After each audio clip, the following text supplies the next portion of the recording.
Hi, I'm Karen and welcome to my Week 13 NFL picks. Can you believe it's Week 13 already?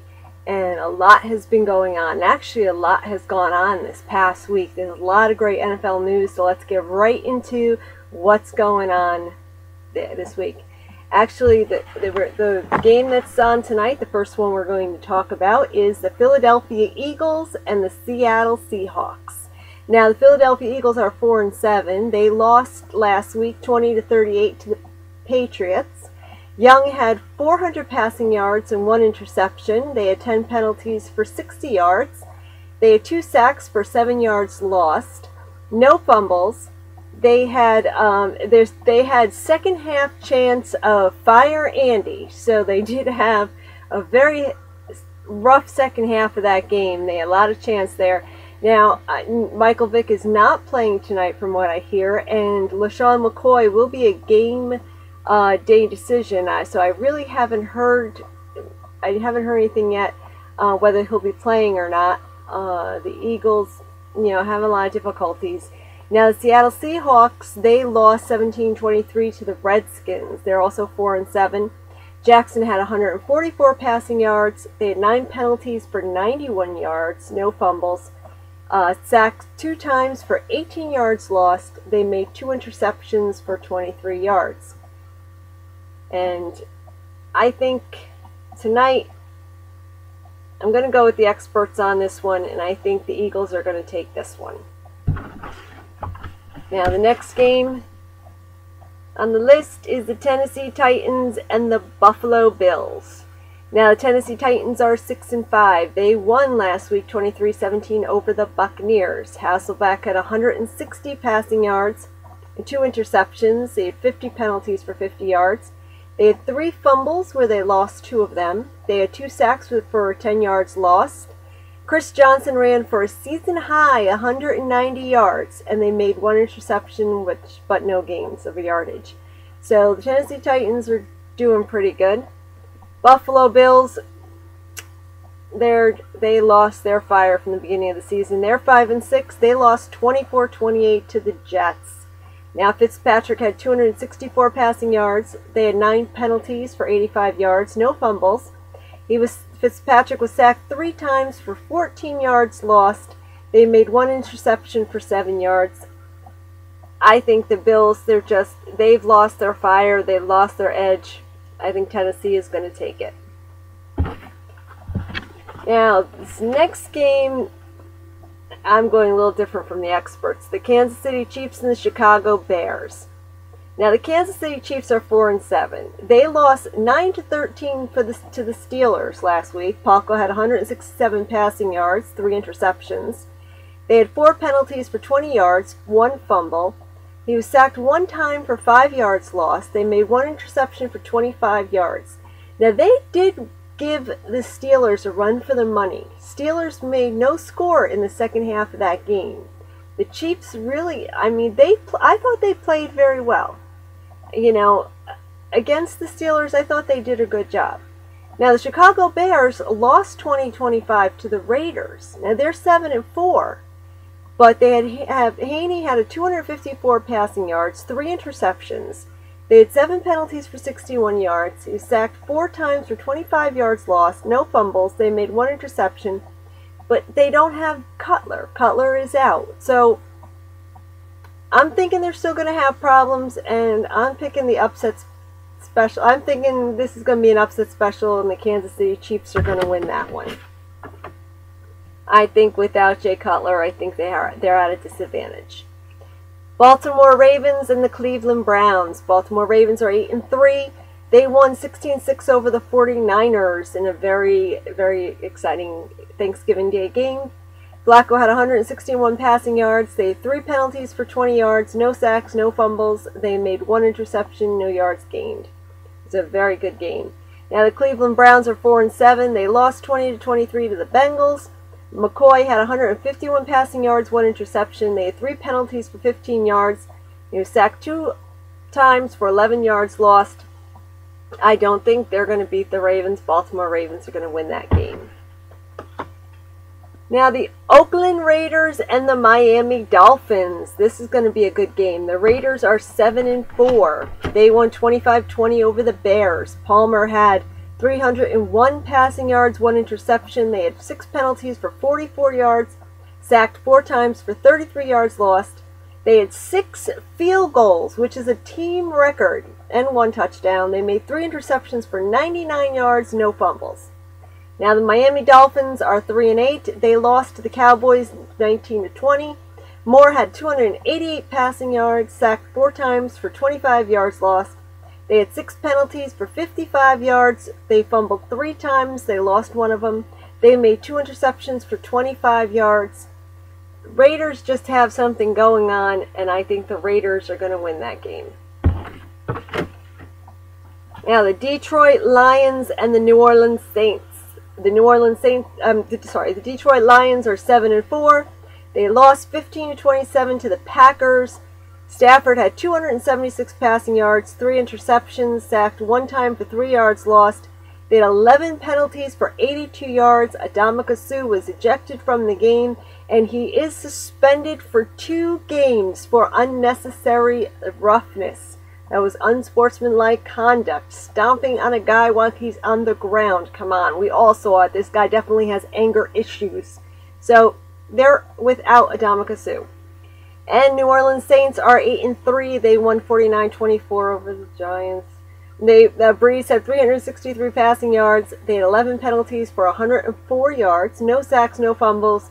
The Saints they played amazing. They did really good. I do got to give them credit. I do like Drew Brees, and I think the Saints are going to have no problems in that matchup. And they're going to win that game. They play really well. Carolina Panthers and the Tampa Bay Buccaneers. Carolina Panthers are 3-8. They won 27-19 over the Colts. Newton had 208 passing yards and 1 interception. They had 6 penalties for 92 yards, 1 fumble, sacked 3 times for 23 yards lost. They made 2 interceptions for no yards, but they were in the end zone and late in the game to secure their win. Tampa Bay Buccaneers are 4-7. They lost 17-23 to the Titans. Freeman had 199 passing yards and 1 interception, 4 penalties for 30 yards. They fumbled 5 times, lost 4 of them. Sacked 2 times for 13 yards lost, made 2 interceptions for 35 yards. And I think with this matchup, I'm going with the Bucs. I think the Buccaneers will win that game. Now the New York Jets and the Washington Redskins. The New York Jets are 6-5. They won 28-24 over the Bills. Sanchez had 180 passing yards, 1 interception. They had 4 penalties for 40 yards, 1 fumble, no sacks, no interceptions made. The Jets are doing okay. Washington Redskins are 4-7. They won 23-17 over the Seahawks. Grossman had 314 passing yards, 2 interceptions. They had 10 penalties for 115 yards, sacks 1 time for 8 yards lost. They ended their 6-game losing streak, and Grossman threw a 50-yard touchdown pass in the 4th quarter when they were 3rd-and-19. They actually scored 16 points in the 4th quarter for their comeback. So they're getting a little bit better here, but I actually think the Jets are going to be able to win that game. Definitely don't confuse those two. But I think the Jets are going to be able to take the Redskins. I think they have a little bit more together. The Atlanta Falcons and the Houston Texans. Now the Falcons are 7-4. They won 24-14 over the Vikings. Ryan had 262 passing yards, 3 touchdown passes, 4 penalties for 30 yards, fumbled 2 times, 1 of them lost, and sacked 2 times for 16 yards lost. Falcons are, they're doing good. They're getting it together. Now the Houston Texans, they are 8-3. They won 20-13 over the Jaguars. Yates had 70 passing yards. Leinart had 57 passing yards. No sacks. They had 7 penalties for 80 yards lost. Fumbled 3 times for 1 loss. They made 1 interception for 29 yards. They just signed Jake Delhomme. TJ Yates was announced to be the starter on Sunday. So they do have quarterback issues. Chris Leinart is out I believe, for the rest of the season because they did sign Jake Delhomme. I think that it's just going to be too new with the quarterback issues, so I think Atlanta Falcons are going to be able to win that game.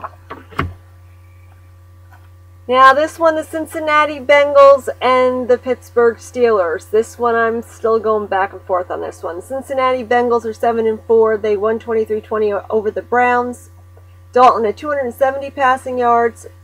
They had 5 penalties for 35 yards, 1 fumble, sacked 2 times for 13 yards lost, and they made 1 interception, no yards gained. Pittsburgh Steelers are 8-3. They won 13-9 over the Chiefs. Ben Roethlisberger had 193 passing yards, 1 interception, 6 penalties for 50 yards, 1 fumble, sacked 1 time for 11 yards lost, made 3 interceptions for 43 yards gained. Now, I'm going with the Steelers, but because they're playing in Pittsburgh. But the last time these two played each other, the Steelers won, but not by much. The Bengals almost beat them. So the Bengals have the ability to win. I'm going with the Steelers, though, just because they're playing in Pittsburgh. But I wouldn't be surprised if the Bengals pulled out a win. And a shock. Denver Broncos and the Minnesota Vikings. Now the Denver Broncos are 6-5. They won 16-13 over the Chargers in overtime. Tebow had 143 passing yards, 9 penalties for 63 yards, sacked 1 time for 2 yards lost. They had 1 touchdown and 3 field goals. They are 5-1 record with Tim Tebow as starter. So all the controversy over Tim Tebow, he's in there winning football games. Now Minnesota Vikings are 2-9. They lost 14-24 to the Falcons. Ponder had 186 passing yards. They had 6 penalties for 49 yards.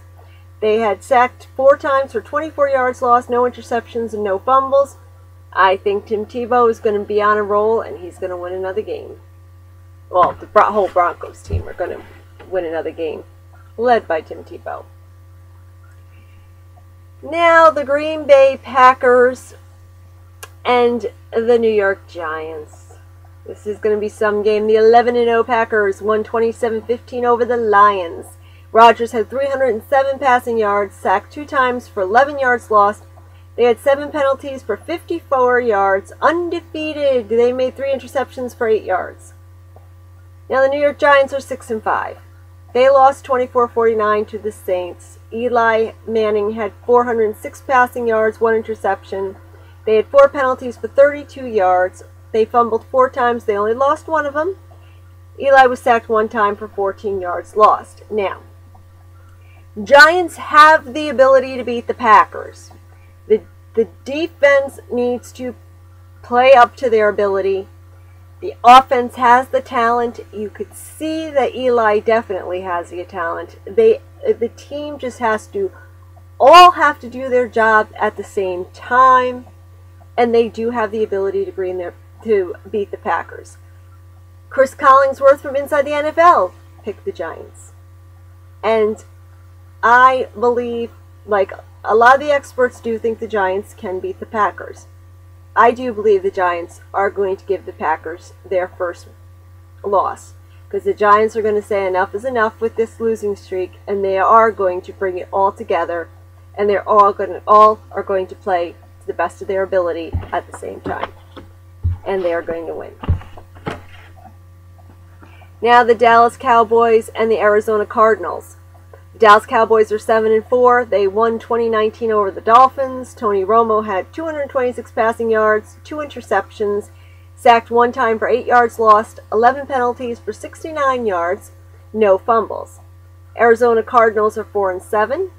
They won 23-20 over the Rams. Skelton had 114 passing yards, 2 interceptions, 4 penalties for 30 yards, fumbled 2 times, losing 1 of them. They had 3 sacks for 8 yards lost, and Patrick Peterson had the 4th punt return for a touchdown. So I think these two match up. The Dallas Cowboys are going to take it. St. Louis Rams and the San Francisco 49ers. St. Louis Rams are 2-9. They lost 20-23 to the Cardinals. Bradford had 203 passing yards. They had 8 penalties for 49 yards, fumbled 2 times. They had sacked 2 times for 17 yards lost, made 2 interceptions for 27 yards. But now the 9-2 San Francisco 49ers lost 6-16 to the Ravens. Smith had 140 passing yards, 1 interception, sacked 9 times for 44 yards lost. They had 7 penalties for 97 yards. They played a good game, and I think San Francisco 49ers will be able to beat the Rams. Now this game, which was moved from Sunday Night Football, the Indianapolis Colts and the New England Patriots. The Indianapolis Colts are 0-11. They lost 19-27 to the Panthers. Curtis Painter had 226 passing yards, 2 interceptions, 2 penalties for 15 yards. They sacked 2 times for 8 yards lost. And Curtis Painter threw 2 interceptions late in the game in the end zone, which basically took away their chances of having any comeback and a win. Now, Orlovsky has been named as the starter for Sunday's game, and I have heard that the doctors have good news for Peyton Manning. He is on the road to recovery. Yay! Peyton hopefully will be back. He'll be training, getting some reps in practice, and, definitely will be back for next year, hopefully. So things are looking good because he had his doctor's appointment yesterday. Excuse me. My Giants fan. Had his doctor's appointment yesterday, so we hopefully things will be looking up for the Colts. But this matchup of the season, it's not going to be all it was supposed to be cracked up to be. The Patriots are 8-3. They won 38-20 over the Eagles. Tom Brady had 361 passing yards. They had 3 penalties for 20 yards, sacked 1 time for 8 yards lost. They made 1 interception for 27 yards and no fumbles. So this was always a good matchup when it was Tom Brady and Peyton Manning. So against Orlovsky, it's just the Patriots are going to win this game. And as I said, it was supposed to be Sunday night. It is now Sunday afternoon. So for everybody to realize that. And the last game is the San Diego Chargers and the Jacksonville Jaguars. The San Diego Chargers are 4-7. They lost 13-16 to the Broncos in overtime. Rivers had 188 passing yards. They had 4 penalties for 30 yards, sacked 3 times for 29 yards lost, no fumbles. They lost 6 straight games, the first time in 10 years. And the Jacksonville Jaguars are 3-8. They lost 13-20 to the Texans. Gabbert had 136 passing yards. McCown had 62 passing yards. They had 4 penalties for 30 yards, sacked 7 times for 48 yards lost. Coach Jack Del Rio has been fired, and defensive coordinator Mel Tucker is the interim coach. And actually, I believe I heard that the team was sold pending, approval and all that. But the big news, though, is Coach Del Rio has been fired, and they do have an interim coach. I think with all this controversy and all this, everything going on, I think the Chargers are going to be able to win this one. Because you got to take into account, too, what's going on behind the scenes there, too. So just to recap my picks, my Week 13 picks, I have the Eagles over the Seahawks, the Titans over the Bills, the Chiefs over the Bears, the Ravens over the Browns, the Raiders over the Dolphins, the Saints over the Lions, the Buccaneers over the Panthers, the Jets over the Redskins, the Falcons over the Texans, the Steelers over the Bengals, the Broncos over the Vikings, the Giants over the Packers, the Cowboys over the Cardinals, the 49ers over the Rams, the Patriots over the Colts, and the Chargers over the Jaguars. And that's my Week 13 picks. Enjoy your weekend of football, and see you next week.